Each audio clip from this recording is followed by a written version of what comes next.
Delta மாவட்டங்கள்ல என்ன நடக்குது என்பதே முதல்வர் ஸ்டாலினுக்கு தெரியலன்னு அதிமுக பொதுச் செயலாளர் எடப்பாடி பழனிசாமி குற்றம் சாட்டியிருக்காரு. இது குறித்து அவர் வெளியிட்டுள்ள அறிக்கையில டெல்டா மாவட்டங்களுக்கு சென்று விவசாயிகளுடைய துயரத்தையும் நேரடி கொள்முதல் நிலையங்களுக்கு வெளியே நெல் குவிக்கப்பட்டு முளைத்திருப்பதையும் பார்த்ததாகவும் விரைந்து நிவாரணம் வழங்க அரசுக்கு வலியுறுத்தியதாகவும் குறிப்பிட்டிருக்காரு.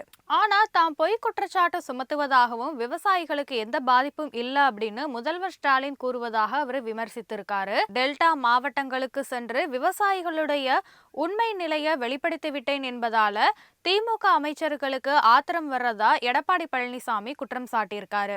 முதல்வரும் அமைச்சர்களும் ஒரு பொய்யான கற்பனை உலகத்துல வாழ்றாங்க அப்படின்னும் மக்கள் சுபிட்சமா இருக்கிறதாகவும் தங்களுக்கு தாங்களே சொல்லிக் கொண்டு கனவு உலகத்துல வாழும் இவர்களை நம்பி விவசாயிகளும் மக்களும் தான் ஏமாந்து போறதா விமர்சித்திருக்காரு. இனியாவது திமுக அரசு விழித்து கொண்டு விவசாயிகள் விளைத்த நெல்லை உடனடியாக கொள்முதல் செய்வதோடு மட்டுமில்லாம நெல் பாதிப்பை கணக்கிட்டு விவசாயிகளுக்கு உடனடியாக நிவாரணம் வழங்க வேண்டும் என எடப்பாடி பழனிசாமி வலியுறுத்தியிருக்காரு.